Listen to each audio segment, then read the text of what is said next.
Lantai 3, Gedung BNN. This is CNS Corner.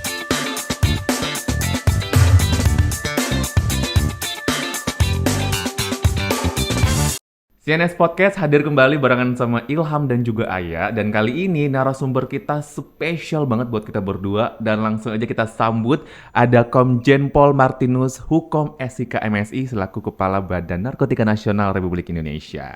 Halo Bapak, selamat datang di studio CNS Radio Pak. Sehat ya Pak? Puji Tuhan, alhamdulillah sehat. Alhamdulillah sehat. Satu kebanggaan ya. Bangga banget akhirnya Bapak bisa hadir duduk sama kita berdua di studio CNS Radio. Dan langsung aja kita mau ngobrol bareng sama Bapak. Silakan. Ya nih Pak, terkait Indonesia bersih narkoba Pak, yang memang lagi digaungkan banget sama Betul, BNN betul, ya. betul.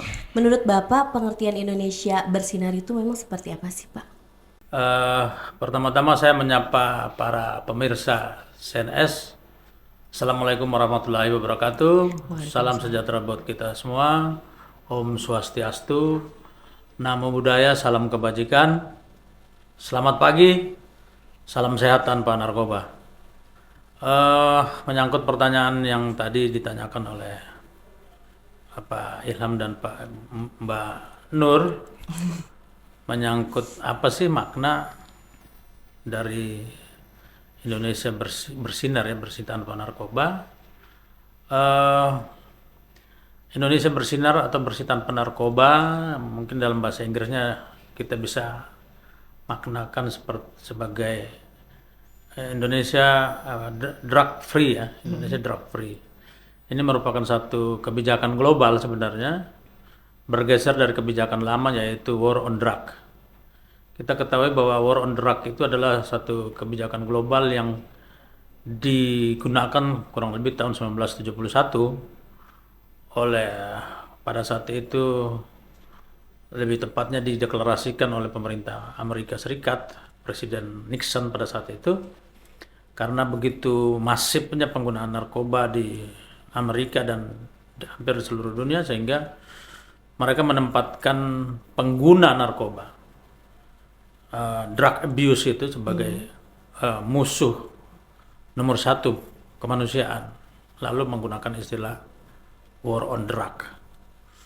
Berjalannya waktu, pendekatan war on drug ini dengan menggelarkan berbagai sumber daya militer, lalu dianggap gagal karena ternyata tidak bisa mengurangi penggunaan narkoba, karena ternyata dilihat bahwa drug abuse ini bukan sekedar kejahatan tapi juga adalah korban. Mereka harus dilihat dari sisi lain, yaitu bagaimana mereka harus didekati dengan pendekatan-pendekatan yang bersifat komprehensif. Di antaranya adalah bagaimana pendekatan kesehatan dan merubah mindset mereka, di situ yang lebih penting. Maka tahun 1998 kalau tidak salah pada saat itu, lalu mulai berubah kebijakan world drug free, kemudian di ASEAN pun juga ada namanya ASEAN drug free, lalu kita Indonesia juga menggunakan Indonesian drug free. Apa sih tujuannya ataukah capaian dari Indonesian drug free itu apa sebenarnya ukurannya? Nah, ukurannya sebenarnya adalah bagaimana kita mengukur prevalensi daripada penggunaan narkoba, baik itu tahunan maupun hari dan bulan, sehingga tagline Indonesian Drug Free itu menurut saya ada bersifat semacam memberikan spirit buat kita semua bahwa ada upaya yang kuat, ada semangat pendekatan baru untuk melakukan mereduce atau mengurangi penggunaan atau drug abuse tadi dengan pengukuran prevalensi. Dan prevalensi ini memang kita harus menurunkan pada tingkat yang sangat rendah. Hari ini hasil survei kita atau hasil penyelidikan kita terhadap prevalensi penggunaan narkoba tahun 2023 itu kan kalau tidak salah 1,3 dari 1,7. Nah, ini artinya dalam 2 tahun terakhir mengalami penurunan. Nah, Indonesia drug free harus berusaha untuk menurunkan sampai pada tingkat terendah sekali. Enggak, betul. Karena apapun kita tidak bisa menjamin bahwa drug abuse ini akan akan kita turunkan sampai titik nol. Tapi paling tidak kita akan menekan terus dengan berbagai cara, termasuk bagaimana penggunaan strategi kita ke depan untuk menekan penggunaan atau penyalahgunaan narkoba dan peredaran gelap narkoba tersebut. Kira-kira seperti itu. Oke, tadi fokusnya Bapak juga dan BNN ya menurunkan angka prevalensi. Tadi Bapak ngomong strategi nih Pak. Langsung aja Bapak mau nanya nih Pak, strategi yang akan dilakukan oleh Bapak sebagai Kepala BNN untuk mewujudkan Indonesia bersih narkoba ini Pak, atau bersinar? Dilihat dari struktur organisasi kita, BNN, kita mempunyai 5 direktorat, 5 kedeputian ya. Mulai dari deputi kerjasama dan hukum, kemudian deputi pemberantasan, deputi pencegahan, kemudian deputi rehabilitasi, deputi pemberdayaan masyarakat. Artinya secara struktural kita sudah punya, sudah terlihat dengan jelas kita punya strategi yang digunakan oleh BNN dalam menghadapi P4GN tersebut. Nah, ini strukturnya, artinya pemerintah sudah memberikan guide untuk kita melakukan pendekatan dengan 5 pendekatan tadi. Namun bagi saya yang pertama adalah bagaimana kita memetakan wilayah-wilayah rawan, kemudian orang-orang atau masyarakat yang berpotensi, lalu kemudian kita melihat bagaimana motivasi pengguna maupun pengedar, baru kita dari dari struktur itu apa yang harus kita kuatkan? Apakah penguatannya adalah pemberantasan, atau penguatan adalah pencegahan, atau kerjasama luar negeri. Nah, kembali kepada struktur yang kita miliki, dan kemudian kita melihat kepada lingkungan strategi kita. Yang pertama saya melihat bahwa drug ini atau bahan narkoba ini kan rata-rata berada di produsennya adalah di luar wilayah Indonesia. Yang pertama. Yang kedua, kita juga memiliki kerentanan dari aspek geografis.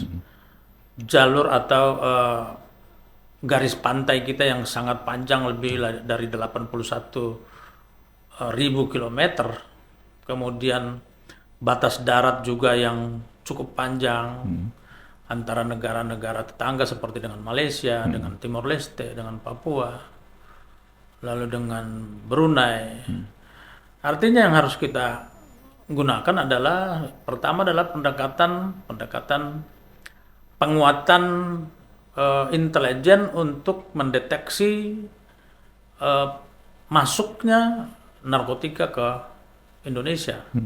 Bagaimana kita menguatkan jejaring intelijen kita, termasuk di dalamnya bagaimana kerjasama intelijen antar negara, baik itu negara tetangga maupun negara-negara produsen narkoba tersebut, sehingga kita memprotek dan juga kita menyerang langsung kepada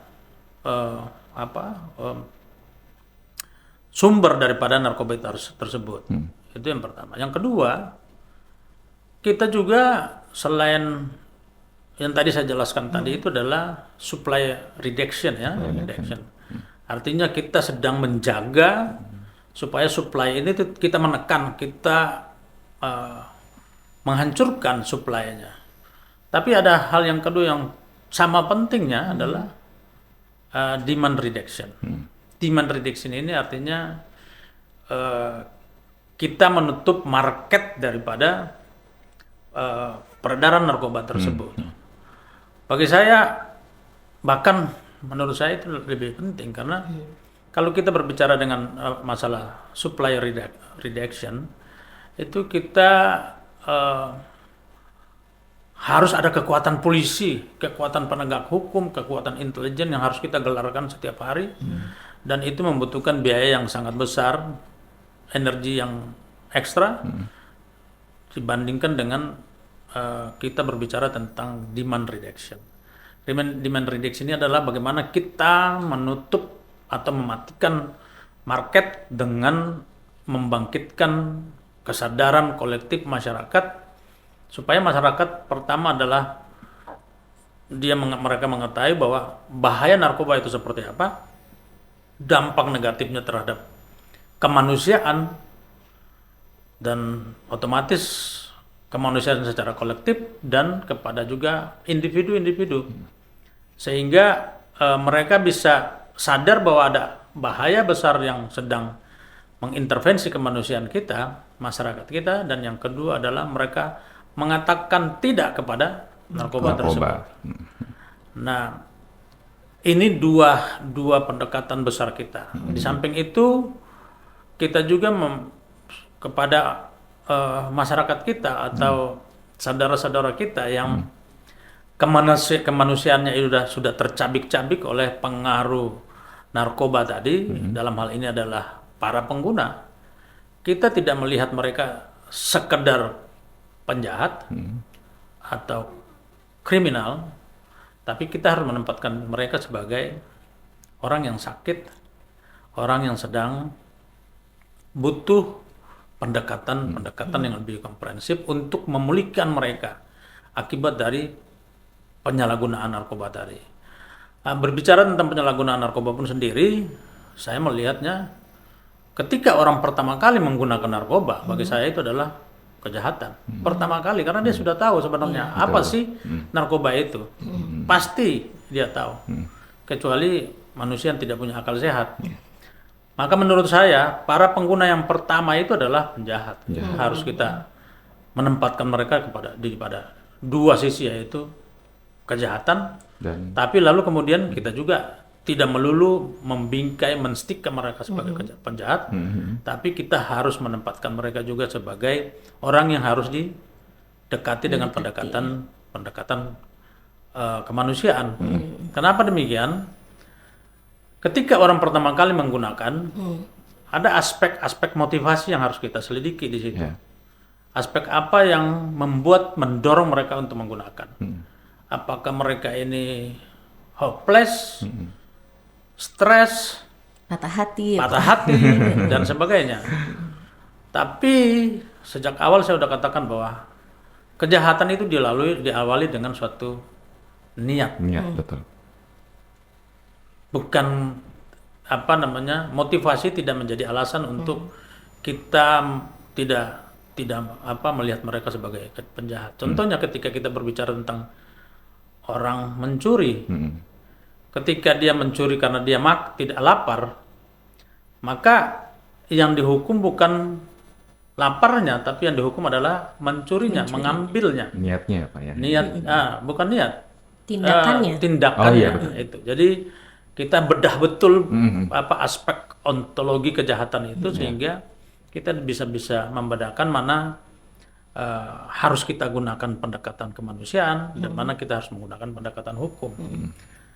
Nah, itu yang strategi yang ingin saya sampaikan, dan yang paling penting bagi kita di sini untuk membingkai semua strategi pemberantasan, kemudian dengan pendekatan intelijen tadi, lalu kemudian pencegahan, rehabilitasi, kemudian orang-orang yang sudah direhabilitasi ini kita harus kembalikan kepada masyarakat. Betul. Bagaimana mereka harus dibalikkan ke masyarakat, terjadi reintegrasi dengan masyarakat. Yang pertama adalah kita melepaskan stigma, supaya tidak ada jarak antara mereka dengan masyarakat lagi. Lalu kita berdayakan dengan kegiatan-kegiatan yang bersifat positif. Mungkin kita memberikan pengetahuan-pengetahuan dan keterampilan yang berhubungan dengan peningkatan kapasitas mereka sebagai manusia di tengah-tengah interaksi mereka dengan manusia, supaya mereka sadar bahwa mereka tidak lagi bukan seorang pengguna tapi masyarakat dengan kualitas hidup yang lebih tinggi, baik itu dari aspek kesadaran dalam diri mereka maupun yang kemudian perilaku mereka yang pada dasarnya diterima oleh masyarakat dan mereka juga menerima masyarakat sebagai suatu komunitas yang hidup berdampingan. Itu yang penting. Lalu yang terakhir adalah bagaimana kita BNN sendiri menjadi satu dirihen di sini sebagai satu konduktor untuk mengorkestrakan seluruh elemen-elemen yang terlibat mulai dari pemberantasan, pencegahan, rehabilitasi dan pemberdayaan masyarakat tadi. Karena BNN tidak bisa berdiri sendiri dengan bekerja sendiri karena ada aspek-aspek seperti tadi saya jelaskan tadi, pendekatan narkoba ini kan permasalahan-permasalahan yang sangat kompleks sehingga pendekatannya harus multidisipliner. Maka pelibatan struktur-struktur pemerintah, struktur-struktur masyarakat, organisasi-organisasi masyarakat itu menjadi sangat penting di sini. BNN harus bisa mengorkestrakan itu sehingga ini menjadi satu harmonis untuk penanganan narkoba yang bersifat komprehensif. Iya, betul banget ya. Betul banget, Karena ya. BNN nggak pernah bisa jalan sendirian. Jalan sendiri, betul. Dan kita balik lagi nih Pak, masih ngomongin Indonesia Bersinar, di mana Bapak belum lama kan ya meluncurkan logo dari Indonesia Bersinar yang bentuk huruf I dan B, dengan warna kuning dan Birunya. biru ya. Nah itu boleh dijelaskan nih Pak, makna yang tersirat dari logo tersebut nih Pak. Ya, kalau kita lihat kan I itu kan Indonesia, B itu bersinar, warna biru dan kuning ini kan menunjukkan semangat, kemudian hidup. Jadi kita ingin membuat Indonesia itu tidak hanya bersih narkoba, tapi juga menciptakan manusia-manusia Indonesia yang memahami tentang hidupnya, kemudian harus melihat bahwa ketika kita berbicara tentang manusia sebagai bagian daripada satu entitas sosial, maka manusia itu harus utuh. Tidak bisa kita ada satu manusia yang, karena kehidupan ini kan sistem sosial. Ada satu saja yang terganggu, maka terganggulah semua sistem itu. Maka kita mulailah berawal dari individu-individu, memperbaiki individu, menjaga kualitas hidup individu. Lalu kemudian bagaimana kita melihat individu ini dalam keindonesiaannya, maka kita akan melihat bahwa kita mempersiapkan individu untuk menyongsong Indonesia emas tahun 2045. Berawal dari individu, membangun satu komunitas, lalu membangun satu entitas politik namanya negara.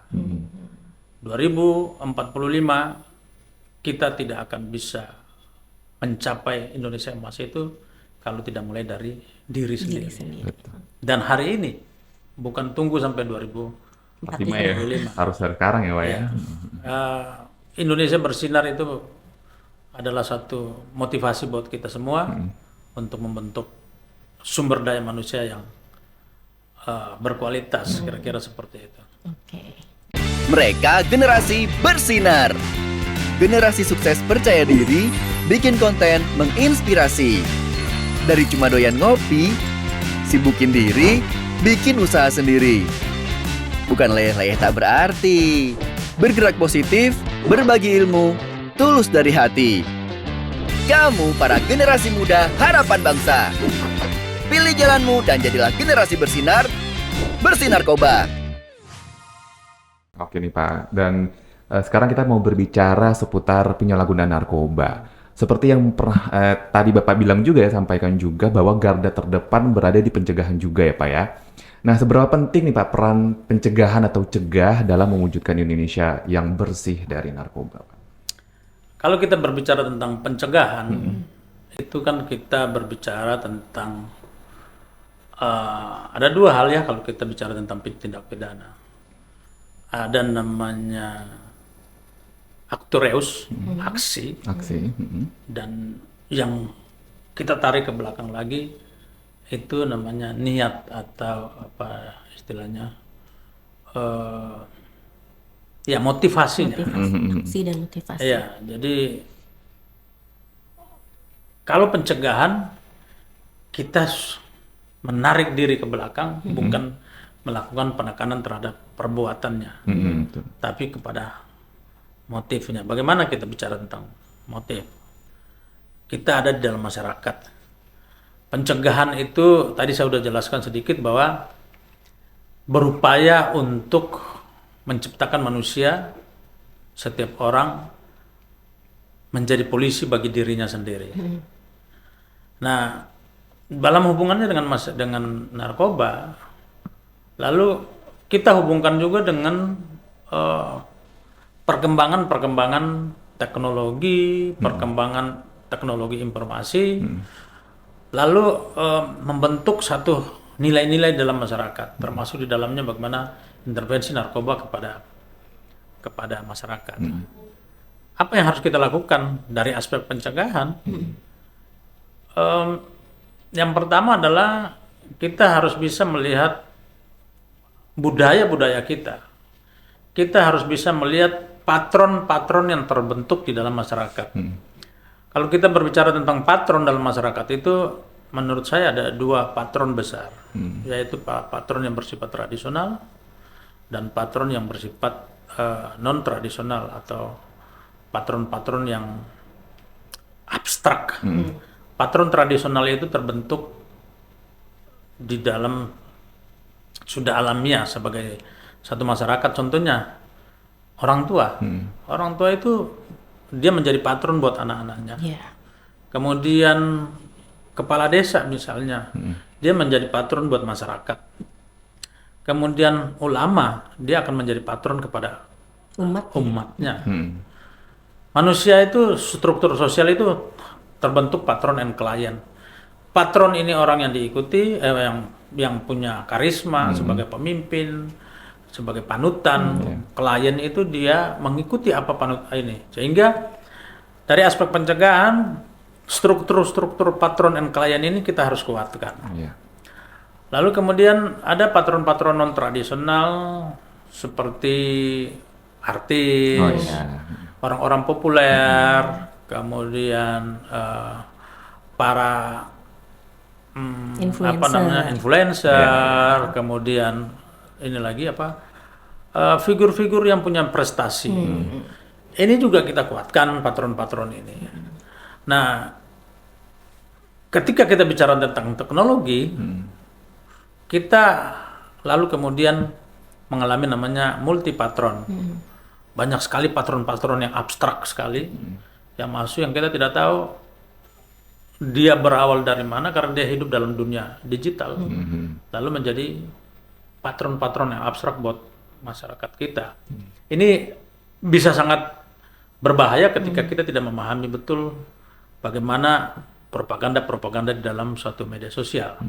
Nah, ketika kita bicara tentang pencegahan, kita harus bisa menguatkan patron tadi. Bagaimana menguatkan suatu keluarga supaya keluarga ini menjadi keluarga yang bisa, orang tuanya bisa menjadi panutan buat anak-anak. Jangan sampai patron keluarga ini malah orang tuanya ikut menggunakan narkoba, akhirnya anak-anaknya juga bisa tercerai-berai, terbengkalai masa depannya.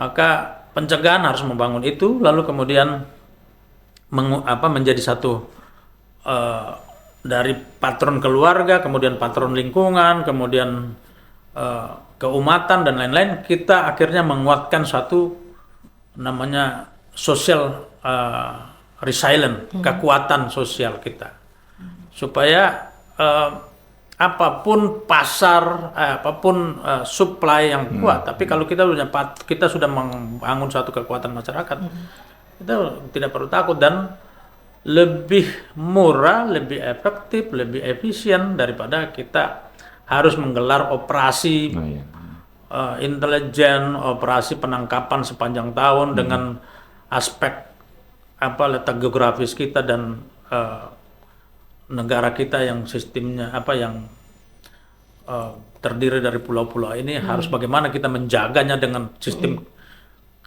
keamanan atau sistem Kamtipmas yang harus sangat kuat sekali. Tapi kalau kita penguatan civil society atau social resilience ini resiliensi ini, maka saya pikir ketika manusia seseorang menjadi polisi bagi dirinya sendiri, kita tidak perlu takut. Maka pencegahan harus menyasar atau tujuan adalah membentuk polisi bagi dirinya sendiri. Membentuk polisi bagi dirinya di garis sendiri. bawahi ya. Iya. Jadi memang harus dari diri sendiri juga ya. Nah, ngomongin soal polisi, kita memang kalau melihat rekam jejak Bapak nih Pak, menjadi Katim Anti Teror Bom nih di Polda Metro Jaya ya, terus Kabid Intelijen Densus 88, Direktur Penegakan Hukum Kedeputian Bidang Penindakan dan Pembinaan Kemampuan BNPT, sampai menjadi Kepala Densus 88 sebelum akhirnya menjadi Kepala BNN sekarang betul. nih Pak.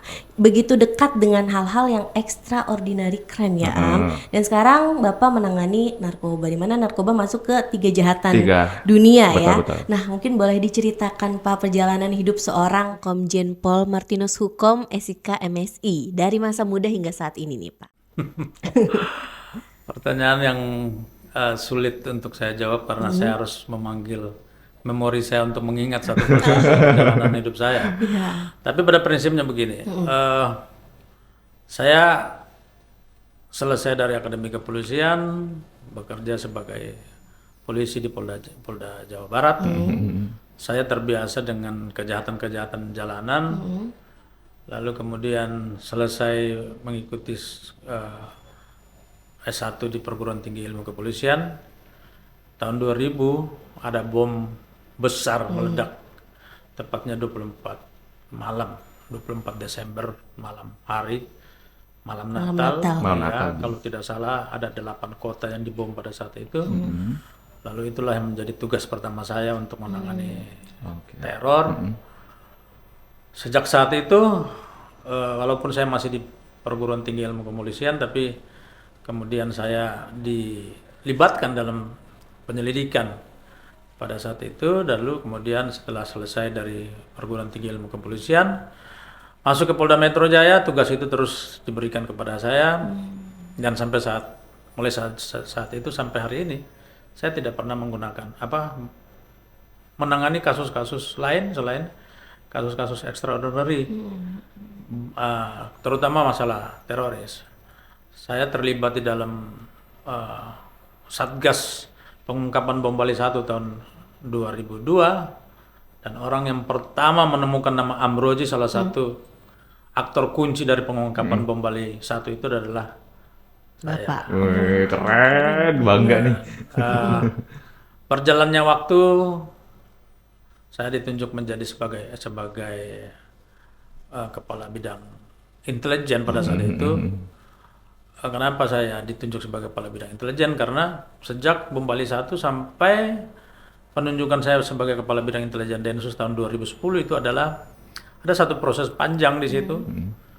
Saya dikasih tugas untuk mengejar seluruh pelaku bom, terutama waktu itu 2 mastermind besar bom Bali 1 itu adalah bom Bali 1, bom Bali 2, bom Meriot dan lain-lain yang bom besar di Republik ini adalah Nurdin M. Top dan Dr. Azhari. Dan saya adalah analisnya, saya melakukan analisa untuk mencari mereka. Alhamdulillah, puji Tuhan, sampai 2009 berhasil kita menyelesaikan semua target itu. Lalu sebagai reward, saya ditunjuk sebagai kepala bidang intelijen.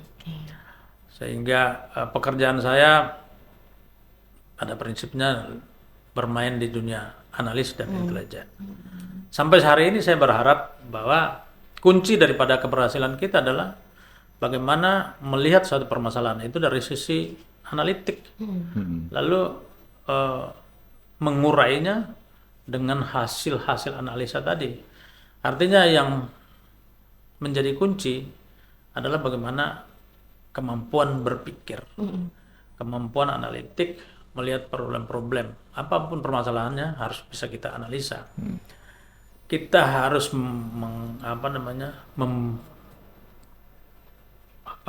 memecahkan atau mendetailkan satu persatu, lebih detail. Jadi mengerjakan sesuatu harus dilihat secara detail supaya kita tidak salah dalam melakukan tindakan-tindakan. Apalagi kalau kita berbicara tentang tindakan, kita dalam hal ini BNN, kita kan berhadapan dengan manusia, berhadapan dengan masyarakat.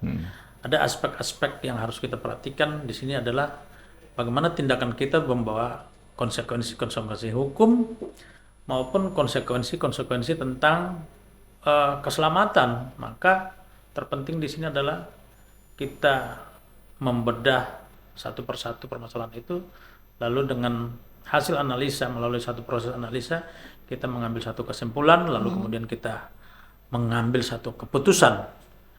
Dan keputusan itu harus mempertimbangkan aspek kemanusiaan, aspek hukum, termasuk di dalamnya aspek keselamatan diri kita sendiri. Kira-kira seperti itu.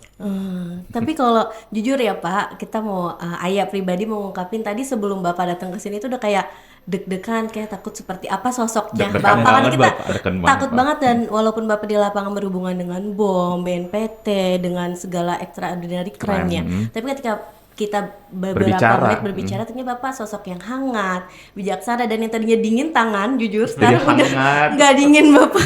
Di luar ekspektasi ya, dan memang Iya. Bapak tuh apa ya, kalau kita sebagai anak muda ya Pak, Tenang ya. tenang dan mau merangkul Pak, itu yang mungkin sebagai anak muda juga ya ingin ada sosok seperti Bapak. Betul. Gitu. Dan ngomongin soal anak muda nih Pak, kan tadi Bapak udah nyinggung soal menuju Indonesia Emas 2045 Pak.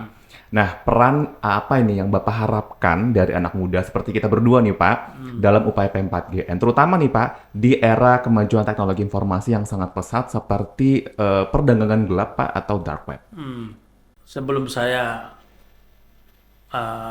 Berharap. Iya. pada anak muda ya, saya ingin membingkai dulu siapa ini anak muda hari ini. Anak muda hari ini dengan anak muda 10 tahun lalu dan anak muda 20 tahun lalu adalah suatu fenomena yang terus berubah. Betul, dinamis ya. Ya, dulu kita masih dalam lingkup interaksi sosial sangat interpersonal. Tapi hari ini kita tidak lagi ada dalam ruang itu, tapi kita sudah ada dalam satu ruang di mana kita berada dalam multi ruang. Ruang sosial yang sangat tradisional, konvensional, kita juga ada dalam ruang yang sangat digital. Nah, ketika kita berada di dalam ruang digital, itu sangat-sangat mempengaruhi cara berpikir kita. Kita diintervensi oleh banjirnya informasi yang sangat banyak, lalu membuat kita menjadi kaya sangat informasi-informasi, termasuk di dalamnya juga informasi-informasi yang bersifat provokatif. Maka sebagai anak muda, saya berharap anak muda harus mampu untuk mengadopsi semua teknologi informasi. Karena teknologi informasi itu adalah suatu konsekuensi logis daripada perkembangan ilmu pengetahuan. Lalu teknologi informasi, kita sudah berada dalam teknologi informasi ini, maka yang pertama adalah sebagai manusia, sebagai anak muda, kita harus mampu memilah-milah mana yang informasi yang benar, mana informasi yang salah. Lalu kemudian kita mengambil yang benar, kita menjauhkan yang salah. Karena kita kalau tidak mampu untuk membedah itu, maka kita akan mengalami satu distorsi informasi, lalu mempengaruhi kita untuk berperilaku di dalam dunia sosial. Dalam hal ini dibutuhkan suatu proses pembelajaran.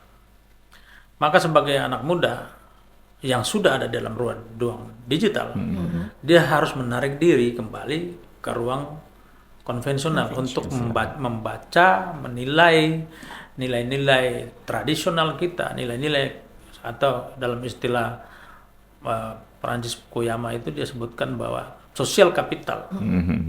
Social capital adalah nilai-nilai yang dibangun secara tradisional nilai keluarga, nilai budaya kita, nilai gotong royong, nilai menghargai orang lain, menghormati orang tua, mengikuti ustadz dan lain-lain.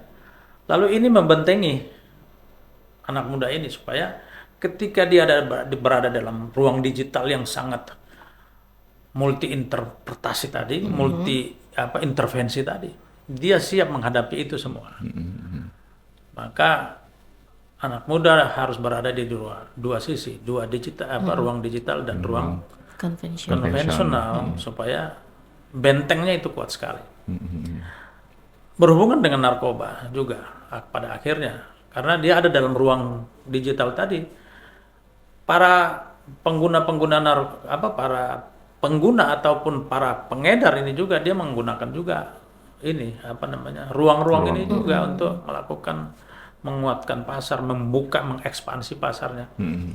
Maka kadang-kadang anak muda itu kan suka mencoba-coba, melihat sesuatu ingin dicoba. Kenapa?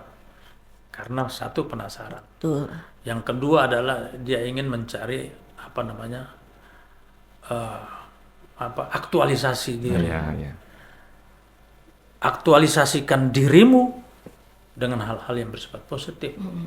Jangan mengaktualisasikan dengan hal-hal yang bersifat negatif. Karena hari ini masa mudamu 10 tahun ke depan kamu adalah pewaris negara ini.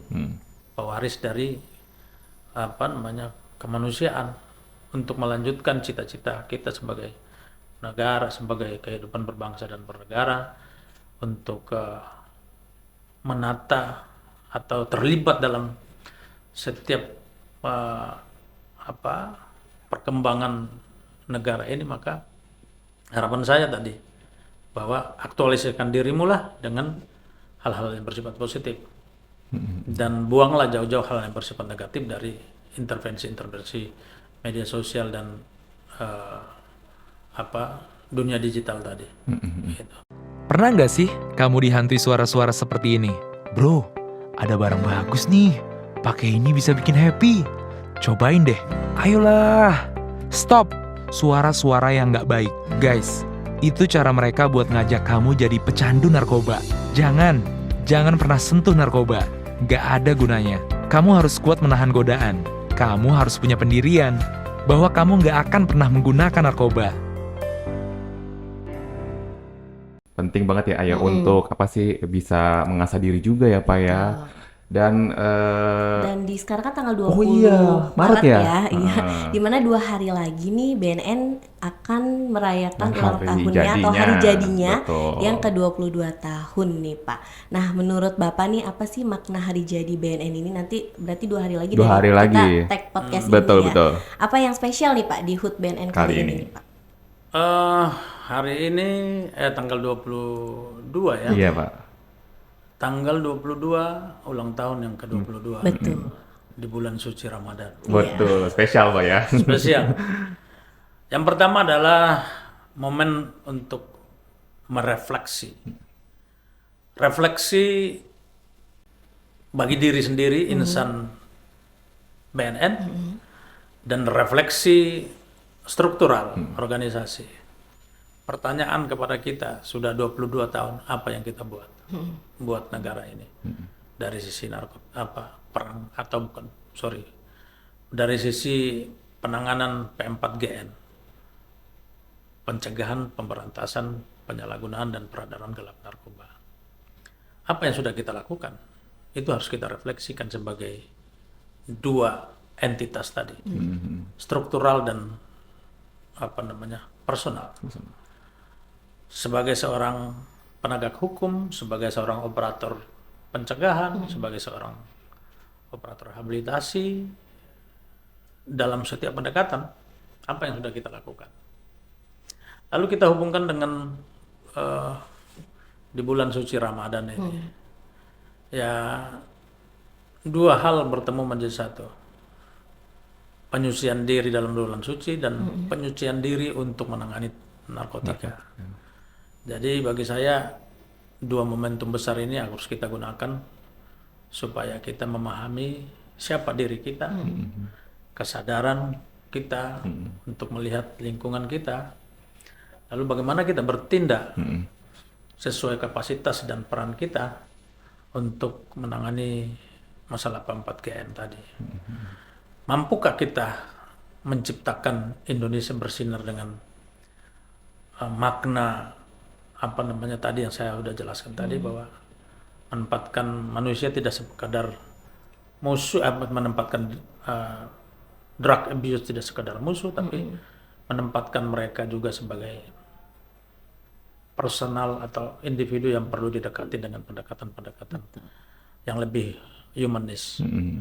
Yang kedua adalah bagaimana kita membentengi kita dari sisi bagaimana kita tidak melakukan pelanggaran-pelanggaran etika, pelanggaran-pelanggaran moral. Karena kita harus pahami bahwa ketika kita berbicara tentang narkoba, P4GN atau penyalahgunaan dan peredaran narkoba, kita sedang dihadapkan kepada satu godaan. Yang pertama adalah godaan daripada janji-janji semu daripada narkoba tadi. Biasanya kan ada rayuan untuk oke, kalau kita menggunakan narkoba kita seperti orang yang percaya diri, Keren gitu, Pak, ya. keren. Kita Lepas semua beban. zaman now banget. Nah, iya kekinian gitu ya, Pak ya. Kekinian.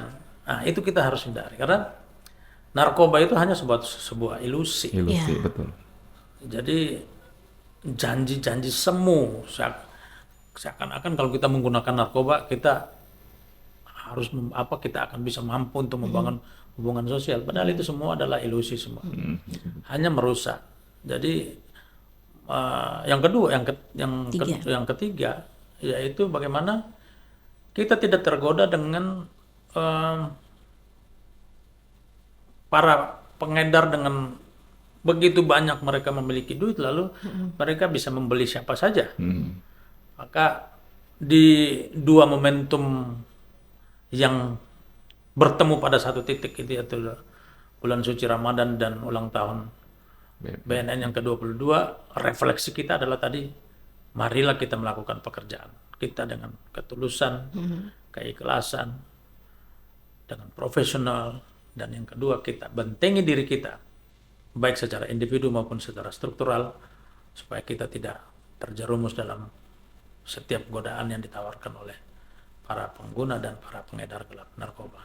Oke, momen untuk refleksi. Merefleksikan diri tuh di garis bawahi lagi. Dan kemarin Pak, kita kan kepo ya.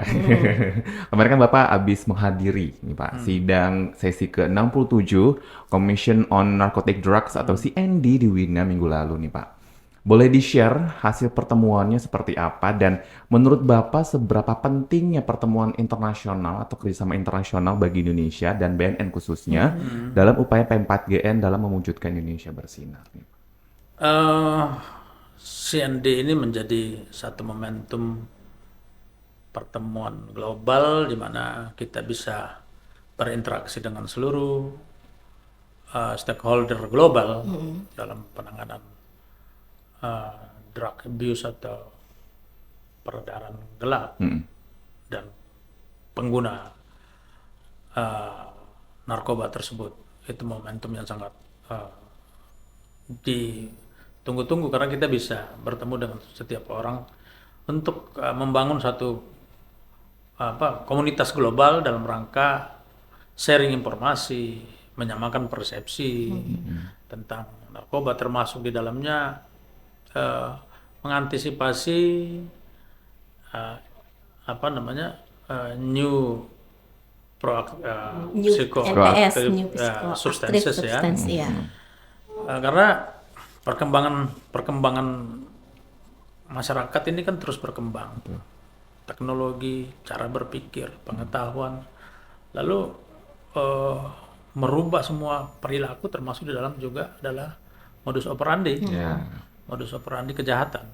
Maka momentum global ini kita supaya bisa cepat mengantisipasi ada perkembangan-perkembangan baru tentang narkotika. Kemudian yang berikut juga ada kerjasama yang dibangun Dan yang terakhir mungkin di dalamnya adalah kita membuat satu polisi global ya, bagaimana menanganinya. Jadi pesan yang saya tangkap di sana itu bahwa ada ancaman-ancaman baru seperti yang sangat menakutkan hari ini, yaitu narkoba sintetis ya. Termasuk di dalamnya fentanyl yang hari ini menjadi ancaman global, membuat manusia begitu ketakutan dengan narkoba tadi. Atau yang kemudian esensi yang berikutnya adalah bagaimana yang saya tangkap dari pembicaraan kemarin di sana, yaitu kita harus tetap menghadapi para pengguna ini, melihat mereka sebagai manusia, dan kita harus menghilangkan stigma buruk dari mereka, walaupun mereka ini adalah sebagai addiction ya, addict terhadap narkoba, lalu merubah perilaku mereka. Tapi tetap kita harus menempatkan mereka sebagai manusia yang pada prinsipnya mempunyai martabat. Lalu stigma buruk dari mereka itu harus kita hilangkan. Itu kira-kira seperti itu esensi yang kemarin saya lihat, saya tangkap. Oke, dan menuju closingan ya. Nah, sebelum ini Pak, mungkin kita akan beralih sedikit yang sering banget dipertanyakan oleh masyarakat di luar sana Pak. Di mana sih, bagaimana nih Bapak mengajak masyarakat Pak di luar sana untuk berani rehab, sadar rehab, dan mau membersihkan dirinya dari penyalahgunaan narkoba. Karena seperti yang kita tahu ya rehabilitasi itu masih sering dianggap tabu, apalagi kayak pecandu atau pengguna narkoba untuk berani datang ke BNN untuk saya minta direhab, itu masih jarang sekali Pak. Itu bagaimana nih cara Bapak untuk membuka pikiran masyarakat mungkin, atau mengajak yuk kita rehabilitasi bahwa pecandu narkoba atau penyalahguna narkoba bisa untuk dipulihkan, bukan disembuhkan ya, tapi dipulihkan Pak. Ya, ada dua hal yang saya tangkap dari kendala-kendala ketika kita bicara tentang rehab. Dalam undang-undang kita kan rehab atau para pengguna itu sebenarnya mereka tidak dihukum. Jadi undang-undang kita telah memberikan ada aspek kemanusiaan yang diangkat dari undang-undang kita tuh, pasal 54 sampai 57, lalu kemudian pasal 127 dan 127 128 telah membingkai bahwa para pengguna, para pecandu itu tidak dihukum tapi direhab. Itu. Lalu kemudian juga dengan ada SEMA, surat edaran Menteri Mahkamah Agung nomor 4 tahun 2010 kalau tidak salah ya, itu juga dibawa ada batas maksimal orang yang ditangkap membawa narkoba, lalu mereka harus direhab. Kemudian ada kesadaran, ada juga kesadaran masyarakat untuk melapor. Nah, masyarakat ini harus yang pertama adalah harus disosialisasi, harus melakukan sosialisasi kepada masyarakat tentang kebijakan pemerintah. Kita menunjuk namanya IPWL, Instansi Penerima Wajib Lapor. Maka masyarakat itu harus tahu yang mana instansi wajib lapor itu. Itu harus terus digemahkan gitu loh, dikumandangkan di publik bahwa ada tempat wajib lapor, supaya masyarakat itu kalau anaknya, kalau suaminya atau istrinya atau keponakannya atau cucunya atau siapanya saja sedang mengalami edik atau ketergantungan dengan obat-obatan narkoba ini, dia harus tahu tempat pelaporan. Bagaimana dia mau mengikuti rehab kalau dia tidak tahu prosesnya? Maka tugas kita BNN ke depan adalah harus menunjukkan menunjukkan jalan. Kendala yang kedua adalah mereka enggan melapor. Enggan melapor itu ada dua hal. Satu, takut. Yang kedua, malu. Kenapa takut? Karena mereka tidak mengerti bahwa yang pengguna ini direhab Mereka masih dalam persepsi yang lama bahwa pengguna itu adalah penjahat. Lalu kalau lapor ke polisi, polisinya tangkap lalu proses. Maka tugas polisi dan tugas penegak hukum BNN harus memberikan pengertian bahwa lu kalau lapor lu nggak ditangkap loh, gitu. Kita ini mau mendekati para pengguna ini dengan pendekatan pengobatan, kuratif, mengobati, bukan pendekatan penegakan hukum. Itu supaya mereka tidak takut untuk melapor. Bagaimana polisi menampilkan sisi humanisnya supaya mereka merasa bahwa polisi adalah bagian daripada proses rehabilitasi, bukan polisi adalah penegak hukum tok, only, gitu. Nah, ini tugas berat kita nanti ke depan. Karena masyarakat belum semua memahami itu. Yang kedua, malu. Kenapa malu? Aduh, saya nanti malu bilang keluarganya pengguna narkoba. Anak saya pengguna narkoba. Nah, sisi ini juga kita harus bisa bedah atau kita rubah. Tadi saya udah jelaskan tadi bahwa stigma buruk itu harus kita hilangkan supaya mereka tidak malu untuk melapor. Itu seorang pengguna itu bukan musuh masyarakat, musuh kemanusiaan, tapi dia adalah orang yang harus dipeduli, dirangkul, didekati untuk diobati. Yang berikutnya adalah orang biasanya kalau mau curhat dia pasti percaya sama siapa yang menjadi orang terdekatnya. Maka sebagai petugas kepolisian BNN dia harus mendekat ke masyarakat, tidak boleh menjaga jarak, supaya hal-hal yang bersifat sangat privacy, pribadi itu juga terungkap di situ. Bagaimana dia mau melapor kalau dia tidak dekat? Maka kita harus memanfaatkan polisi-polisi lingkungan seperti Babin Kamtibmas, bahkan Babinsa sendiri pun kita gunakan, atau mungkin dari struktur pemerintahan dalam negeri, dari Kesbangpol, atau struktur dari penyuluh-penyuluh agama, penyuluh pertanian, semua struktur pemerintah yang tergelar dari pusat sampai ke daerah sampai pada basis terendah, yaitu masyarakat, lingkungan warga dan lain-lain, itu harus kita bisa manfaatkan. Maka kuncinya adalah kolaborasi, BNN menjadi konduktor atau dirigen untuk mengelaborasikan atau mengorkestrakan program rehabilitasi ini sehingga masyarakat terhindar dari dua hal tadi.